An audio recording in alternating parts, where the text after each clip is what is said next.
രോഗം ഇല്ലാത്ത ശരീരമാണ് ഏറ്റവും വിലപ്പെട്ടത്. പണവും പ്രതാപവും പ്രശസ്തിയും ആൾബലവും എല്ലാം നമുക്കുണ്ടെങ്കിലും രോഗം വന്ന് കിടപ്പിലായി പോയാൽ പിന്നെ ആ ശരീരം വെറും ഒരു പാഴ്വസ്തുവാണ്. ഇത് ഇപ്പോൾ പറയുവാനുള്ള കാരണം വില്ലൻ വേഷങ്ങളിലൂടെ പ്രേക്ഷകർക്ക് സുപരിചിതനായി മാറിയ നടനാണ് പൊന്നമ്പലം. ഇപ്പോൾ അദ്ദേഹം ഗുരുതര രോഗങ്ങൾക്ക് ചികിത്സയിൽ കഴിയുകയാണ്.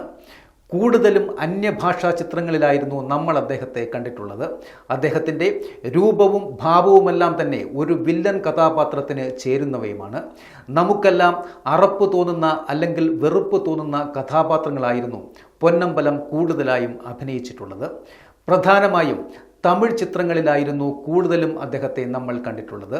ഒട്ടുമിക്ക സൂപ്പർ താരങ്ങളുടെയും വില്ലനായി അദ്ദേഹം തിളങ്ങി നിന്നിരുന്നു. 1988 പ്രഭു നായകനായ കലിയുഗം എന്ന ചിത്രത്തിലൂടെയാണ് വെള്ളിത്തിരയിലെ അദ്ദേഹത്തിൻ്റെ അരങ്ങേറ്റം. പിന്നീട് അപൂർവ സഹോദരങ്ങൾ, വെട്രിവിഴ, മൈക്കിൾ മദൻ കാമരാജൻ തുടങ്ങിയ സൂപ്പർ ഹിറ്റ് ചിത്രങ്ങളിൽ അഭിനയിച്ചുകൊണ്ട് അദ്ദേഹം പ്രേക്ഷകരുടെ ശ്രദ്ധയും പിടിച്ചുപറ്റി.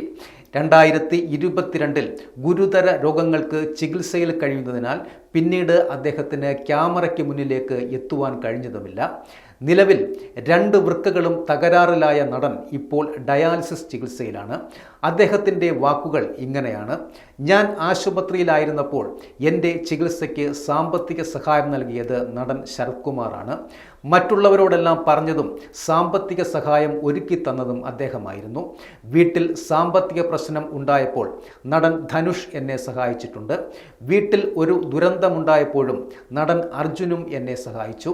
ഞാനിനി 1 വർഷം കൂടി മാത്രമേ ജീവിക്കൂ എന്നാണ് ഡോക്ടർമാർ പറഞ്ഞിരിക്കുന്നത്. ഡയാലിസിസ് ആണ് ലോകത്തിലെ ഏറ്റവും ക്രൂരമായ ശിക്ഷ എന്നും പൊന്നമ്പലം വളരെ വേദനയോടെ പറയുന്നു. എനിക്ക് ഒന്നിടവിട്ട ദിവസങ്ങളിൽ കുത്തിവയ്പ്പുകൾ എടുക്കേണ്ടി വരുന്നു.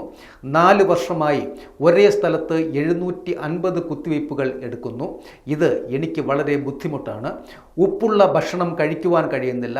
വയർ നിറയെ ആഹാരം കഴിക്കുവാൻ കഴിയുന്നില്ല.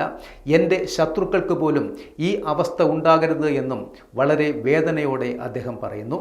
ഞാൻ വിവാഹം കഴിച്ചിട്ട് 25 വർഷമായി.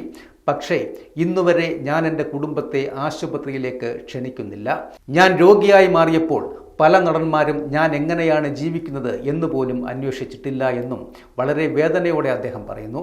എന്നാൽ മെഗാസ്റ്റാർ ചിരഞ്ജീവി സാമ്പത്തികമായി തന്നെ സഹായിച്ചിരുന്നുവെന്നും ഇതിലൂടെ ആരാണ് എന്നെ ശ്രദ്ധിക്കുന്നതെന്ന് എനിക്ക് മനസ്സിലായി എന്നും അദ്ദേഹം പറയുന്നു.